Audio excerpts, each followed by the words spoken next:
Olá pessoal, continuando aí o nosso curso, né? Hoje com a nossa aula de número 4, né? A gente, nas duas aulas anteriores, a gente começou a ver as integrais duplas, né?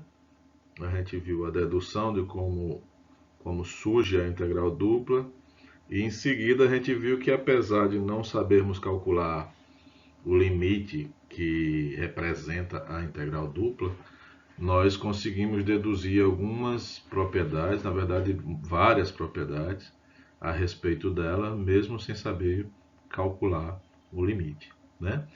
E aí eu estou em dúvida com vocês que seria como é que se calcula a integral dupla, tá bom?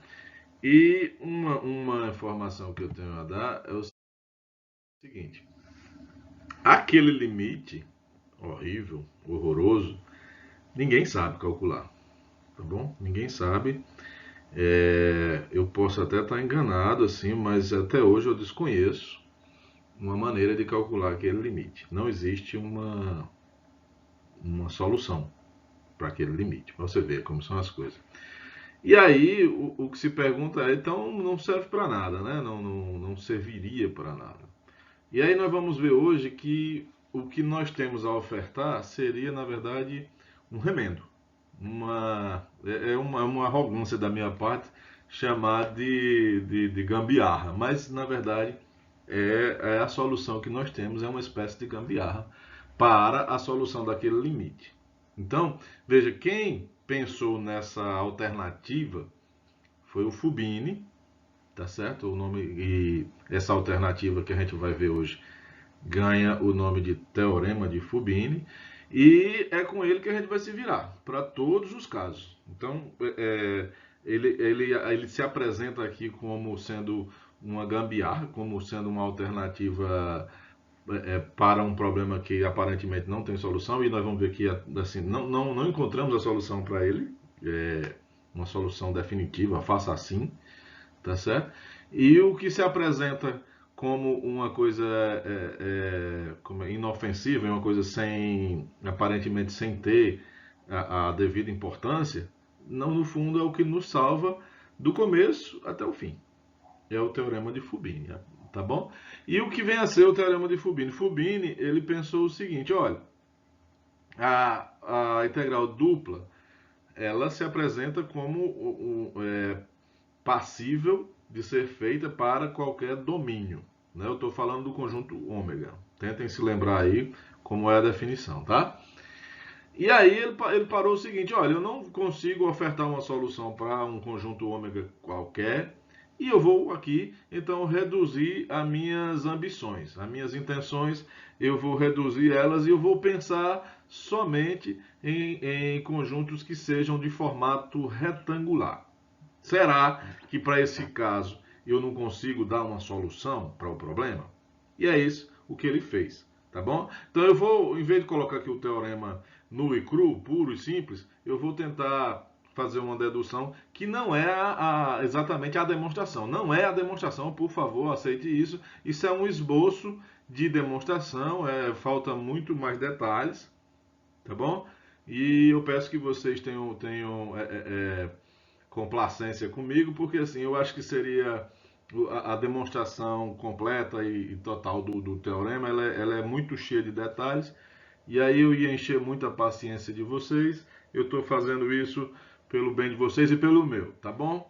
Então, no livro lá do Guidoriz, ele tem a demonstração lá no apêndice, ela total, e quem tiver mais curiosidade, dá uma olhadinha lá no apêndice do Guidoriz, que ele vai fazer essa demonstração totalzinha, cheia dos detalhes que ela merece, que ela contém. Tá bom? Eu vou fazer aqui um esboço, tá? Então, suponha que você tem uma função f, tá? Definida num domínio R, contido no R2. Eu estou chamando de R propositalmente porque nós estamos falando de um retângulo, tá bom? E o nosso retângulo ele tem essas dimensões aí, né? O AB, né? Qual é o nome que se dá para esse xizinho aí, meu Deus? Eu vou lembrar, tá? CD, tá bom? Então, toda vez que você vê essa anotação aí, O AB ele denota a variação do x e o CD a variação do y, tá bom? Então, se você faz um esboço do conjunto, eu vou supor aqui novamente, a título de motivação, que a nossa função ela seja estritamente positiva. Não é necessário, tá bom? Não é necessário. Se ela é estritamente positiva, eu posso pensar na nossa integral dupla como um volume, né? Tá bom? Então é somente para motivar o que nós vamos fazer aqui. Mas não precisa, não depende disso, tá?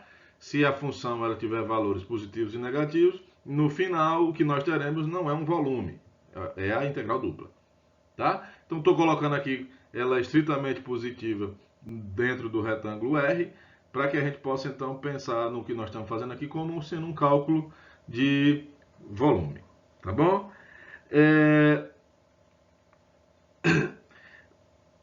Feito isso, né, você tem aí o nosso desenhozinho e fica parecendo que nós temos uma espécie de prisma, né, da base retangular embaixo e a parte de cima uma tampa que tem um formato curvo, como fosse uma montanha e tal, tá certo? E aí, como a gente fez nas aulas anteriores, a gente precisa ter em mente assim sempre a visão tridimensional do que nós estamos fazendo e também uma visão bidimensional do nosso domínio, tá? Então, como a nossa hipótese é um retângulo, né? Tá aí qual seria o desenho do nosso retângulozinho, né? Na variação do x, o intervalo x você tem o AB, no eixo y você tem o CD, tá ok? E aí nós vamos proceder olhando assim para o domínio.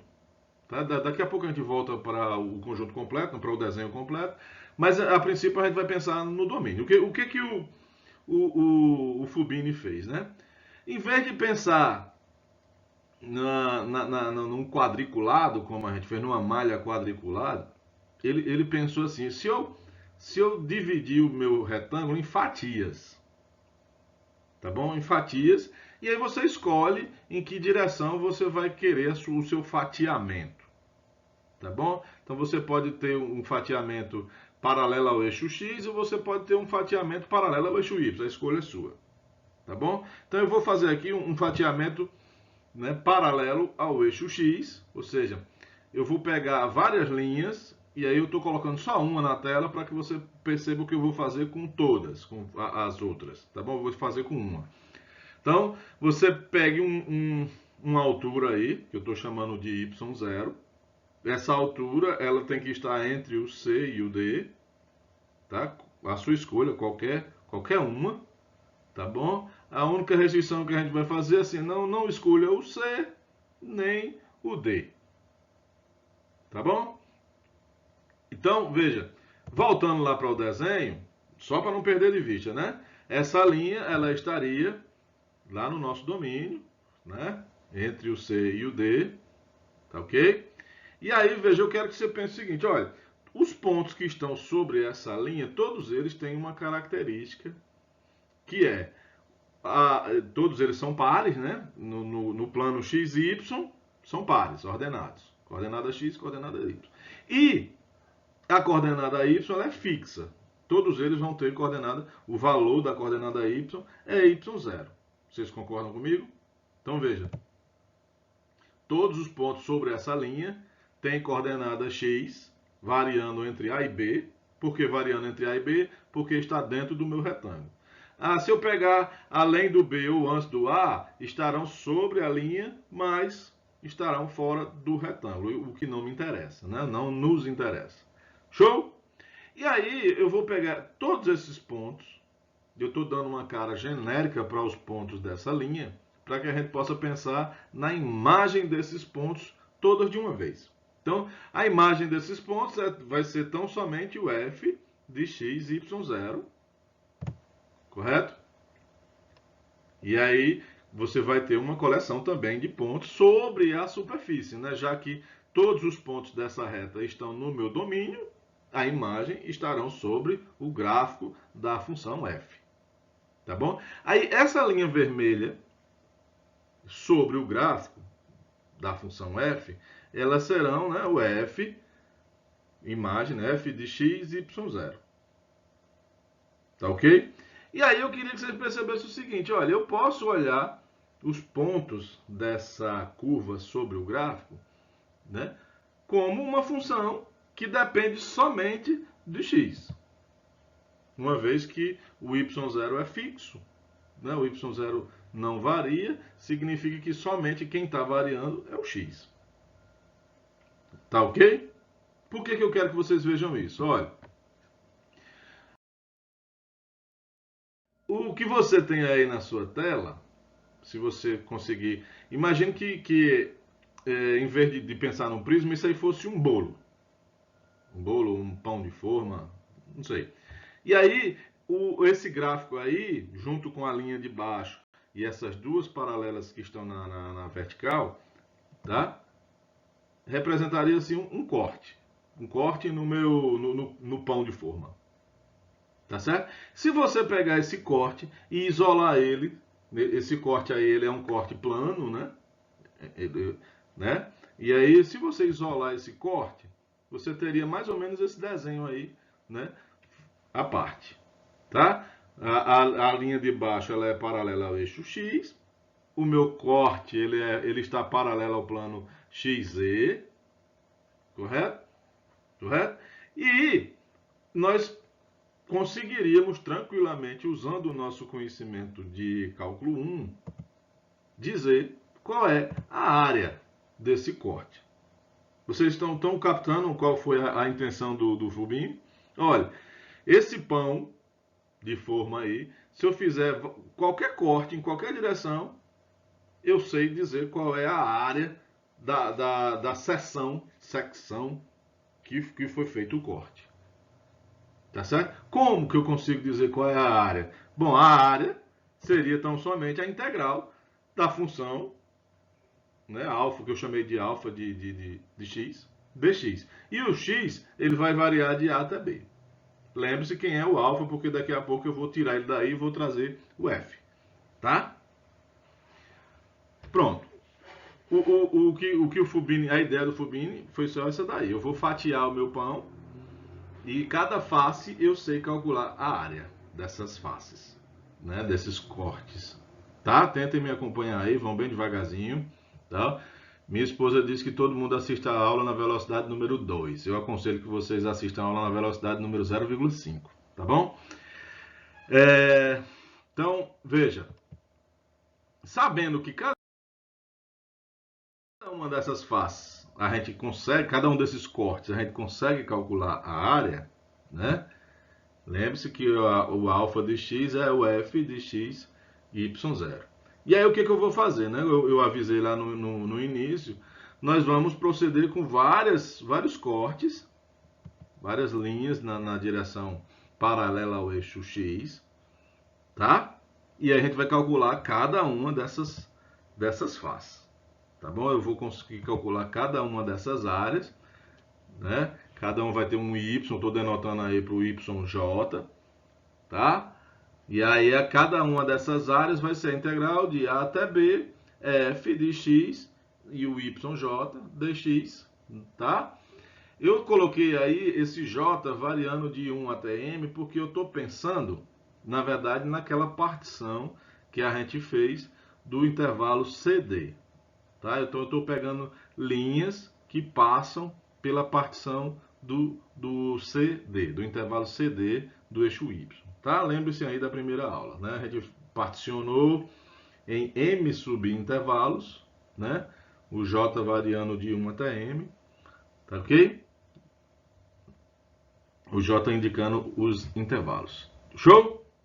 Aí veja, se você pegar duas facezinhas dessa, uma sequente à outra, né? Sequente, subsequente à outra, você teria como se fosse uma fatia do seu pão de forma. Como calcular o volume dessa fatia, desse pão de forma aí que você tem na tela?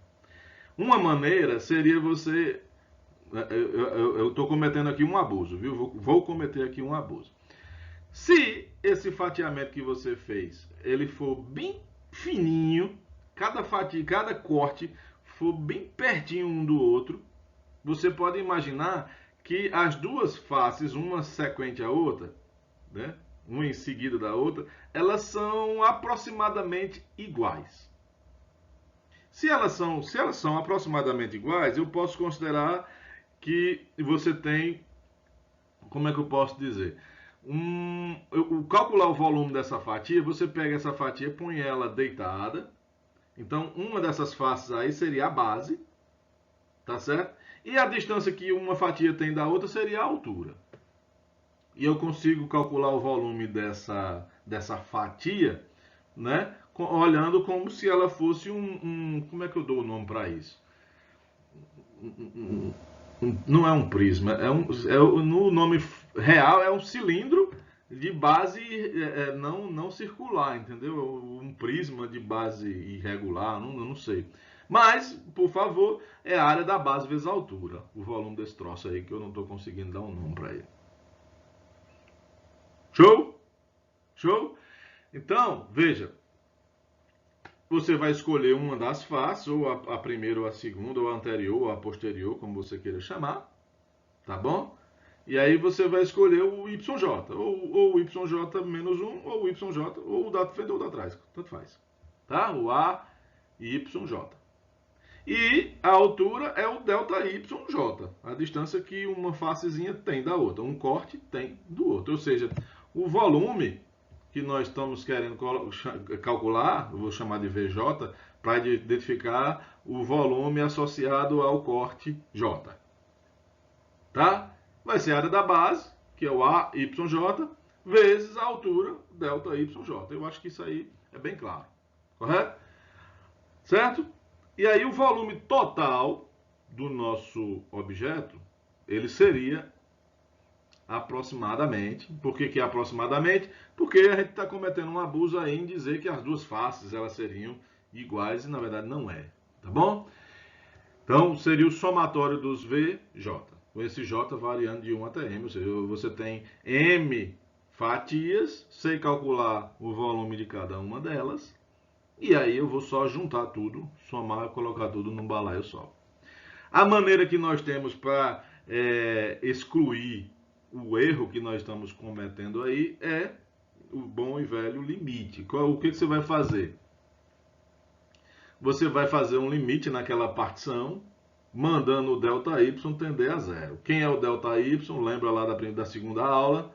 É o maior dos ΔYJ. Se você faz o ΔY tender a zero, que é o maior, todos eles vão junto. Ou seja, é uma maneira de dizer que as nossas fatias elas terão cada vez uma espessura pequena, tão pequena quanto se queira. A espessura ela se aproxima de zero, tá? Sem ser zero, se aproxima, tá ok? Então, se você recordar lá do cálculo 1, esse limite que você tem aí na tela é, na verdade, uma integral. Que integral? É a integral da função a de y. Tá certo? E nosso y vai variar de c até b, querendo, né? O nosso fatiamento começa lá no a,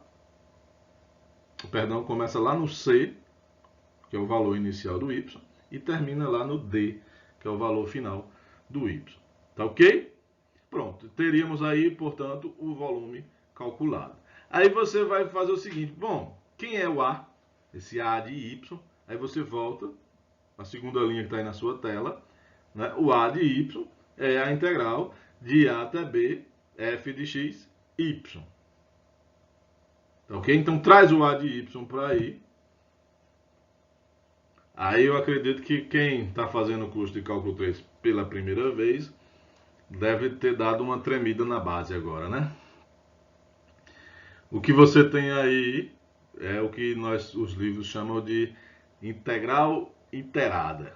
Né? Eu acho que o nome mais correto seria integrais aninhadas. Você tem uma integral dentro da outra integral. Tá? A gente vai falar mais sobre isso. Mas, por enquanto, veja só. Isso aí, se a nossa função ela é estritamente positiva, nós temos de fato um volume. Se eu retirar essa condição, se eu estiver falando de uma função com valores quaisquer no domínio R, ele deixa de ser um volume e passa a ser tão somente a nossa integral dupla. Pronto.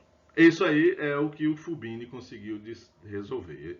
Se o domínio for retangular, eu consigo transformar a minha integral dupla em duas integrais simples, duas integrais de Riemann, tá? Por favor, não se assustem, essas duas integrais são integrais como vocês conheceram lá no cálculo 1, tá bom? O detalhe é o seguinte, olha, a integral de dentro, tá bom? Ela é uma integral na variável x, tá certo?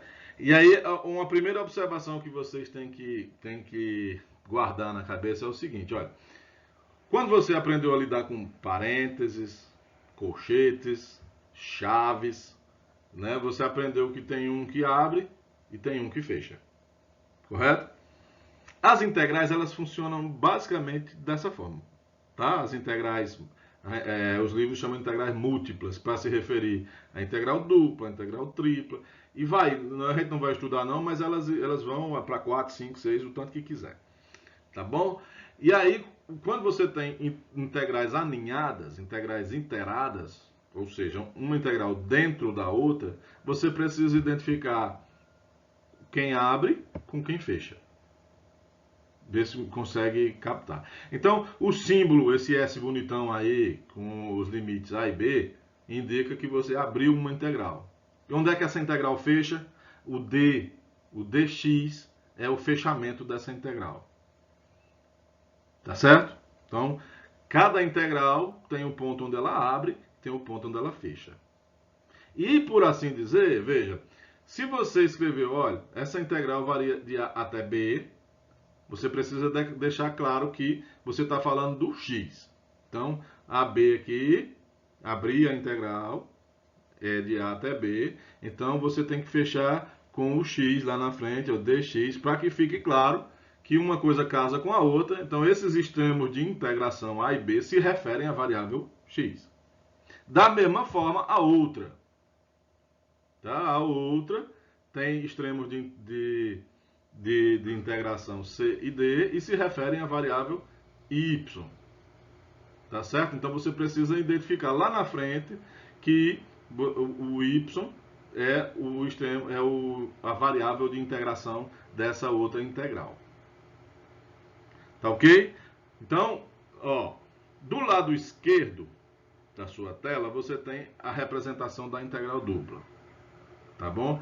Então a integral dupla tem esse símbolo aí com duas integrais coladinho um no outro. O domínio aparece como um índice assim à direita. Tá bom? E no final da sua integral você tem dx dy. Esse dx dy do lado esquerdo, ele não denota ordem, ele não quer dizer, ele não está falando nada a respeito de quem ele abre e quem ele fecha. Porque essa é a notação da integral dupla. Tá bom?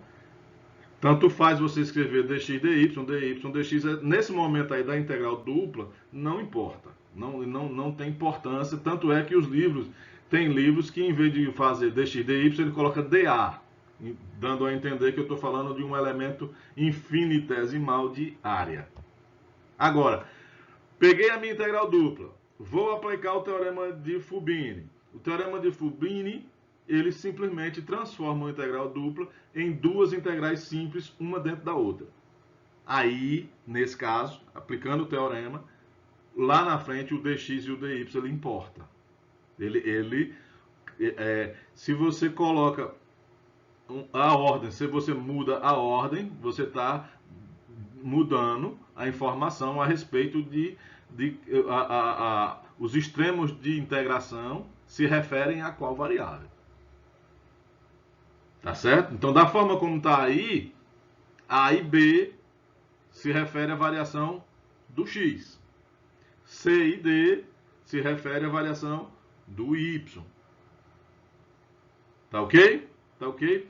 Uma outra coisa a gente vai falar muito sobre isso e eu espero que fique claro à medida que a gente for falando.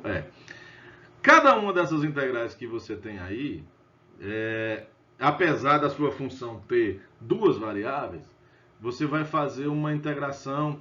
Olha, por favor, o nome não é esse, mas eu vou dizer assim, olha, é como se você estivesse fazendo uma integral parcial. Essa integral que você tem aí, ela faz o papel oposto, o papel inverso da derivada parcial que você aprendeu lá no cálculo 2. Como era a derivada parcial? Você tinha uma função de duas ou mais variáveis e você queria derivar com relação a uma. E aí você olhava para essa uma como sendo a variável e as demais você olhava como se fossem constantes. Não era assim? E aí você derivava. O que você vai fazer aqui agora é exatamente o oposto. Você vai integrar. Então, a integral com relação a x significa que você vai olhar para a expressão que tem duas variáveis, tá? E você vai olhar somente para o x como sendo variável. O y, ele vai ser visto como um constante. E aí você vai integrar.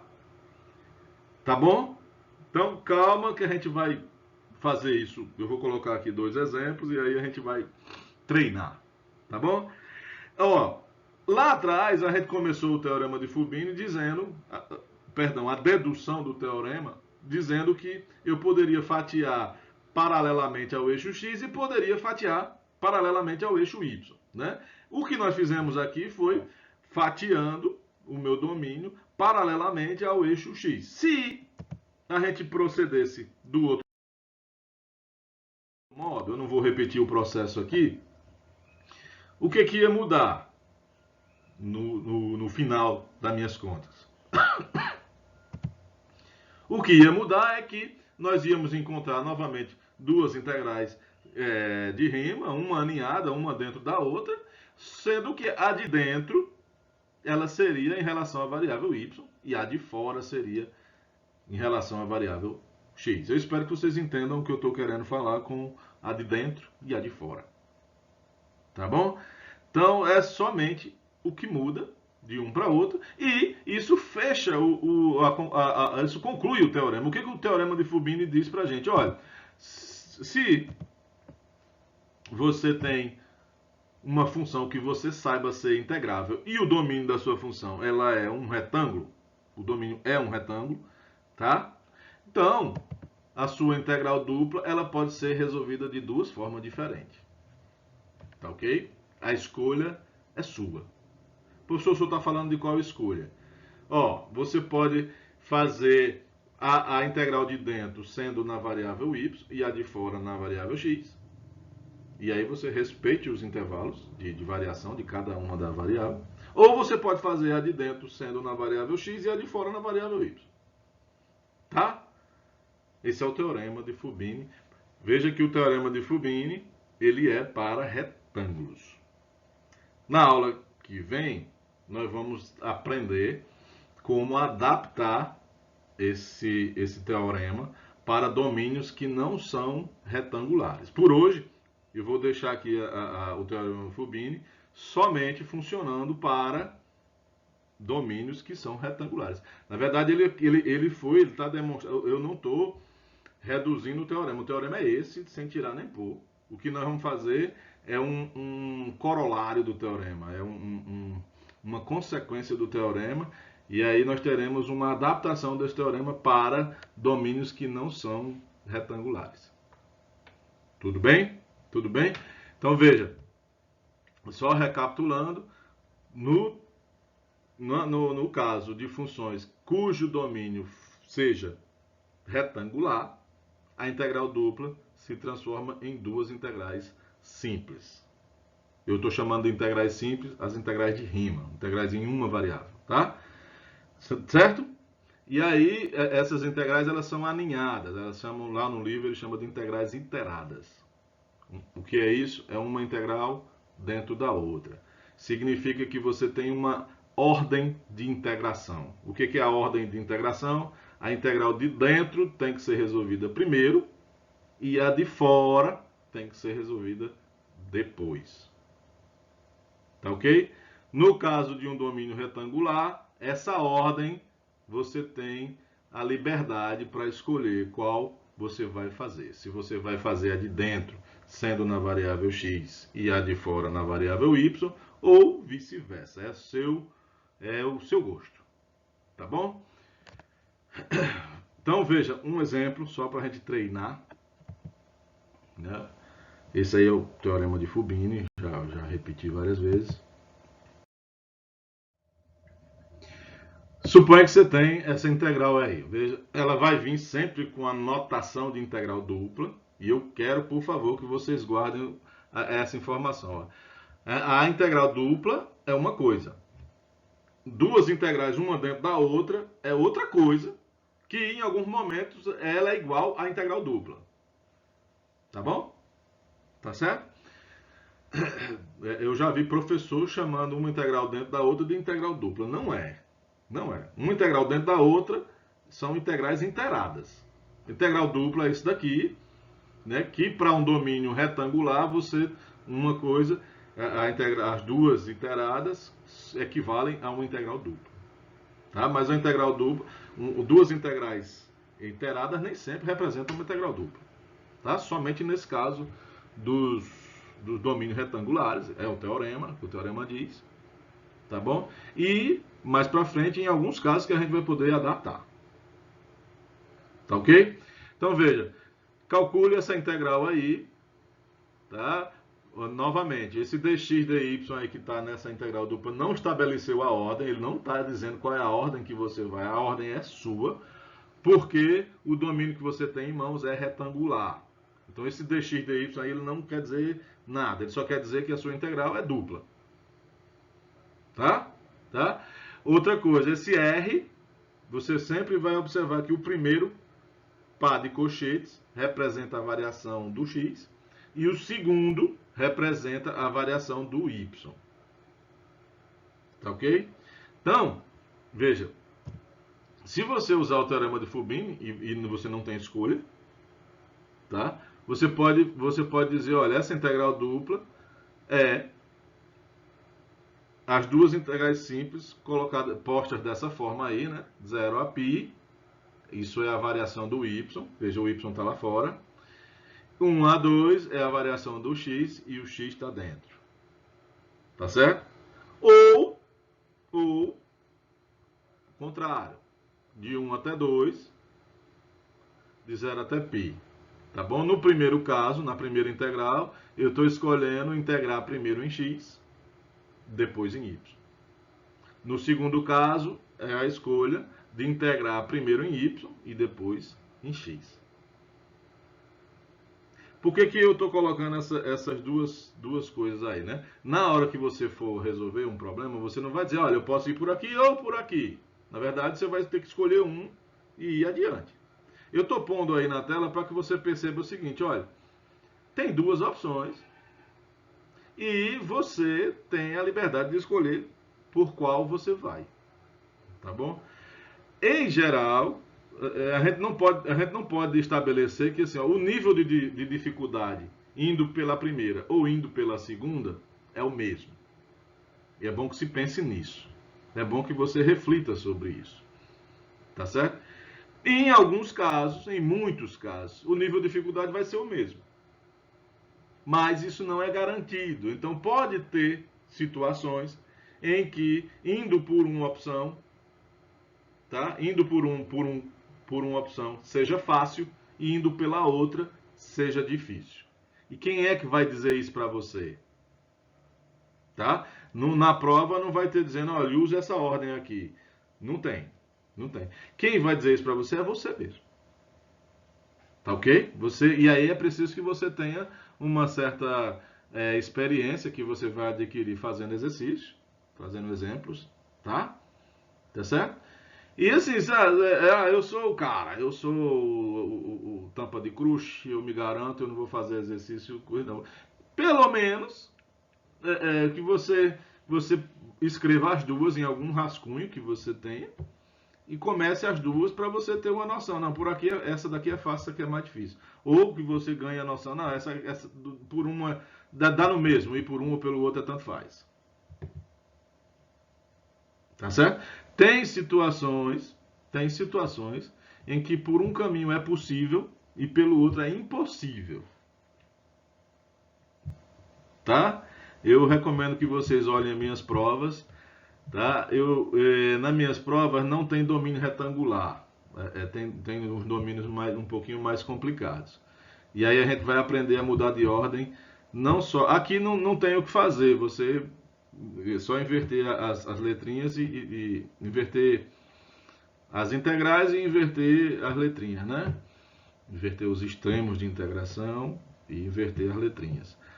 No caso mais à frente, que nas outras aulas é um pouquinho mais complicado, mas nas minhas provas tem exemplos, tem questões onde por um caminho tem saída e por outro caminho simplesmente não tem saída. Tá bom? Nesse caso aqui eu escolhi de propósito essa função aí, essa integral, porque por um caminho a saída é fácil, por outro caminho a saída é difícil. Mas pelos dois caminhos sai, tá bom? E aí eu, malandro que sou, eu vou escolher o caminho fácil e vou deixar para vocês o caminho difícil como exercício, tá bom? É brincadeira, pessoal. O outro caminho vai colocar vocês numa integral por partes, tá bom? Aconselho que tentem fazer, tá bom? Qualquer coisa, qualquer dúvida, vocês falam comigo, tá? Essa questão é do livro do Stuart, ela tá feita lá no Stuart, tá bom? Vocês não vão ter... Tem a resposta lá feita bonitinha, tá bom? Então, veja, eu vou escolher a primeira opção. Essa segunda aí eu não vou fazer. Então, escolhi integrar primeiro em x. O que significa primeiro em x? A integral de dentro é em x. E a integral de fora vai ser em y. Tá ok? E aí, veja, você tem essa integral de dentro, né? Y, seno de xy, dx. Tá ok? Se você sabe fazer a integral o seno de 2x, né? Deveria saber fazer essa integral aí também. Tá certo? O y ele é uma constante, então ele entra aí, o primeiro y, se você quiser colocar ele fora, bota ele fora da primeira integral. E aí você tem a integral do seno. A integral do seno você já sabe lá que é menos o cosseno, não é isso? Você vai fazer uma substituição que nem precisa, dá para fazer de cabeça, tá bom? Vai ser menos o cosseno de xy dividido por y. Então, cancela um y com o outro, vai ficar somente menos o cosseno de x. Professor, como é que eu confiro se eu acertei? Pega esse menos cosseno de xy e deriva. Deriva com relação a quem? A x. Se você tiver acertado, quando você derivar isso aí, tem que dar y seno de xy.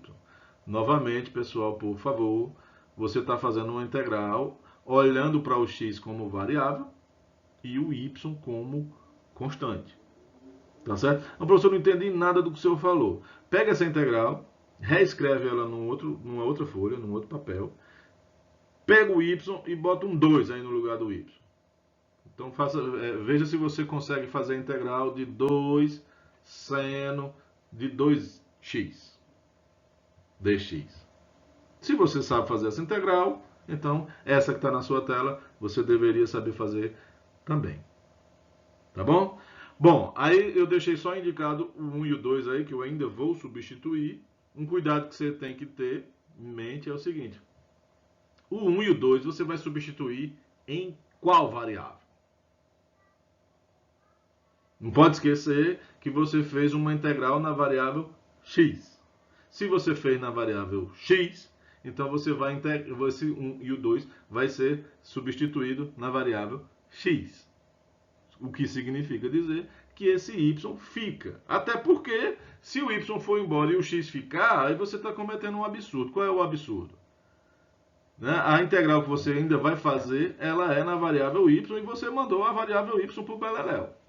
A variável y ela precisa ficar porque é em relação a ela que nós ainda iremos atuar. Confere? Então vai lá, você vai substituir o x no 2, depois o x no 1, depois você vai subtrair. Tá? Então vai ficar menos o cosseno de 2y mais o cosseno de y. Por que, que o segundo termo ficou um mais? Porque tem um menos na função e tem o menos do teorema fundamental do cálculo. Então menos com menos fica mais.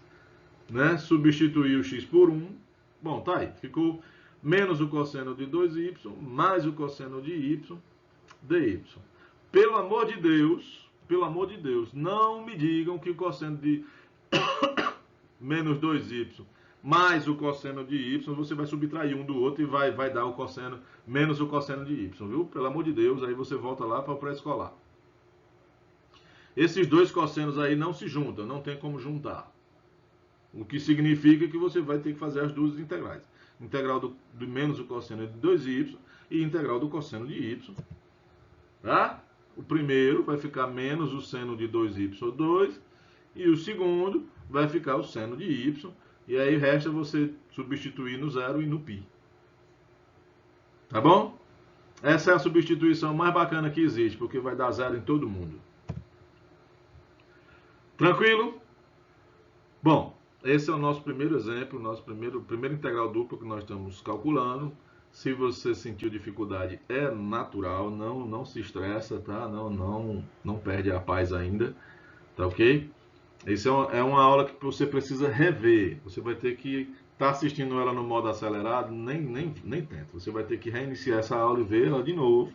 Pelo menos o exemplo você vai ter que ver de novo, tá bom? E fazer os que tem aí no seu livro, tá bom? Lá no nosso site tem umas listas de exercícios lá, recomendo fortemente que você faça, tá ok? E mais um exemplozinho aqui para nós fechar, para a gente fechar a nossa aula de hoje. Calcule o volume do sólido delimitado acima pelo gráfico da função, né, f e abaixo pelo retângulo 0301. Tá? Eu ainda estou aqui tentando lembrar qual é o nome do xizinho aqui que fica entre... eu vou lembrar, eu vou colocar num comentário aí, tá bom? Meu Deus, não vem à cabeça. Tô ficando velho. Eu sei que vocês estão aí, é o produto vetorial. Não é produto vetorial. Lembrei, produto cartesiano, pelo amor de Deus. Produto cartesiano 03 por 01. Tá bom? Essa palavra produto cartesiano vocês viram lá, acho que no quinto ano. Vejam só, tá pedindo para você calcular o volume. E aí você, em algumas pessoas, elas tremem na base porque precisa desenhar, né? Nesse caso, só nesse caso, não precisava você ter preocupação com o gráfico, porque ele já está dizendo, olha, você tem um prisma, a parte de cima é essa criatura aqui que eu estou chamando de F, e a parte de baixo. Então, dá para você fazer mentalmente, assim. Imagina, não tenho a menor ideia do que é o desenho desse F. Então, não precisa. Imagina que é uma superfície irregular em cima. Irregular, eu digo tortuosa, né? No formato de uma montanha, sei lá. E embaixo é plano, é o R. Pronto. E aí, você só precisa... Como a questão já diz que é volume, significa que essa função é positiva acima do retângulo R. Você não precisa se preocupar com nada. Tá bom? Então eu vou colocar aqui o gráfico para que você fique calmo, assim, entenda perfeitamente o que está sendo feito.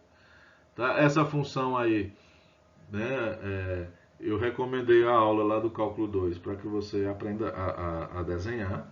O desenho você obtém fazendo as curvas de nível, tá bom?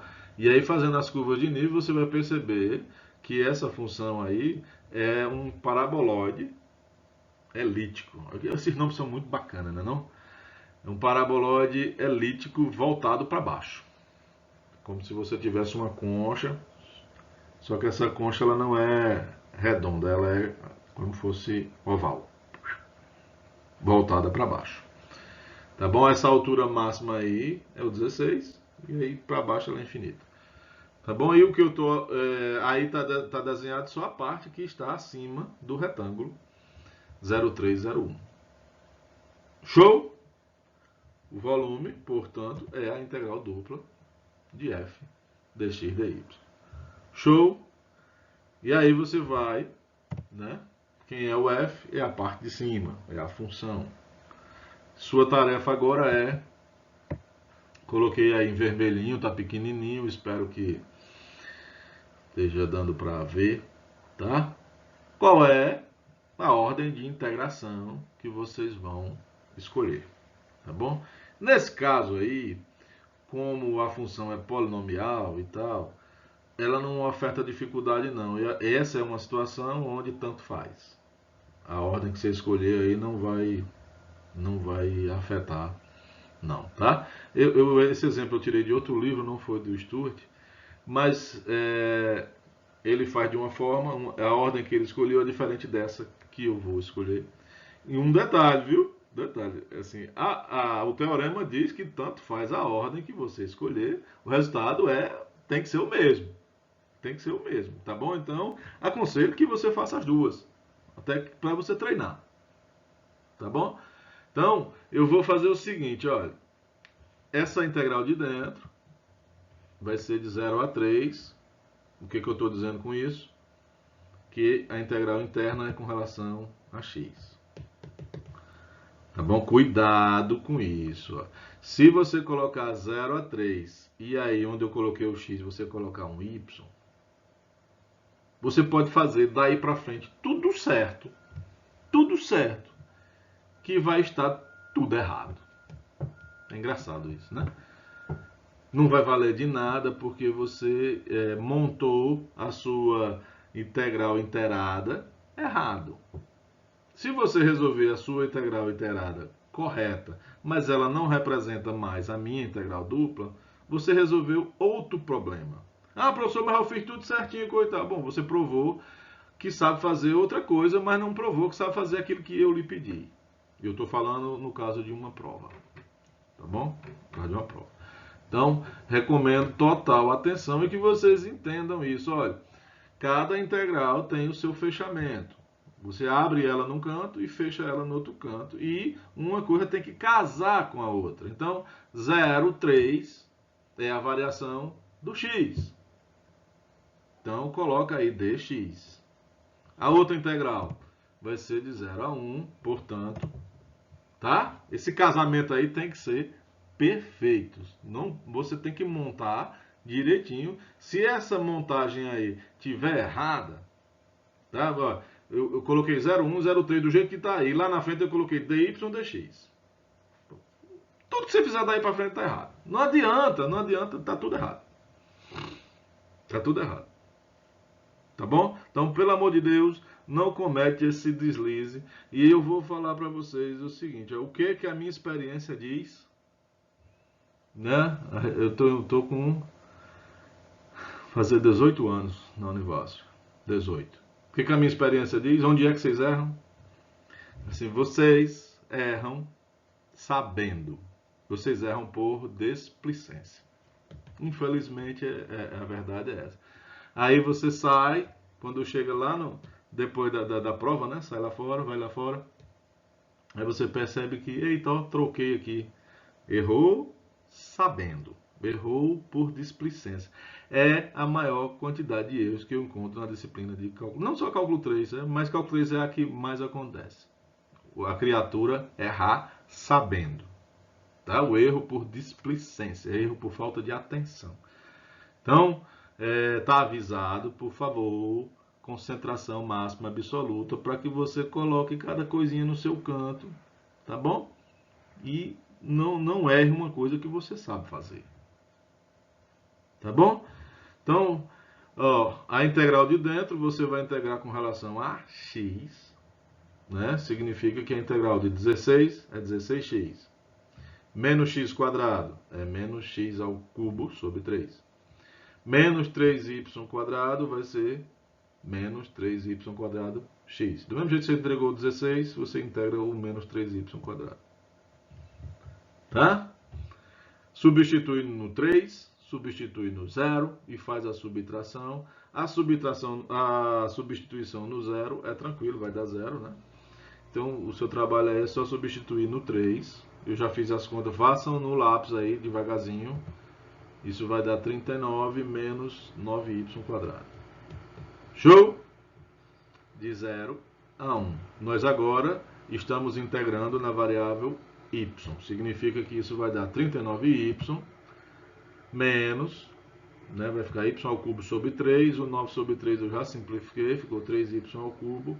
De 0 a 1, a substituição no 0 é tranquila, a substituição no 1 também é tranquila. O resultado dessa conta é 36. Tá bom? O engraçadinho que fez a conta, lá no final deu um negativo. Aí deu, o volume não pode ser negativo. Aí ele pega o menos e apaga ou então passa um modo. Não vale, viu? Não vale. Volte lá para o início e veja onde está o seu erro, para que no final saia positivo. Bom, pessoal, por hoje é só, tá bom? Só sabemos, por enquanto, fazer integral dupla de domínios retangulares, tá ok? É muito tranquilinho, muito facinho. Recomendo que vocês façam pelo menos uns 30 exemplos para treinar, para relembrar o que vocês precisam lembrar da integral simples. Eu espero que tenha ficado claro que saber fazer integral dupla vai depender de saber integrar. Então, se você não lembra os métodos de integração, tá perdido. Infelizmente, tá perdido. Tá bom? E aí eu vejo aluno de cálculo 3, né, nós não teremos integrais difíceis. Não teremos. Me perdoe eu dar os spoilers tudo aqui, não teremos. Agora sim,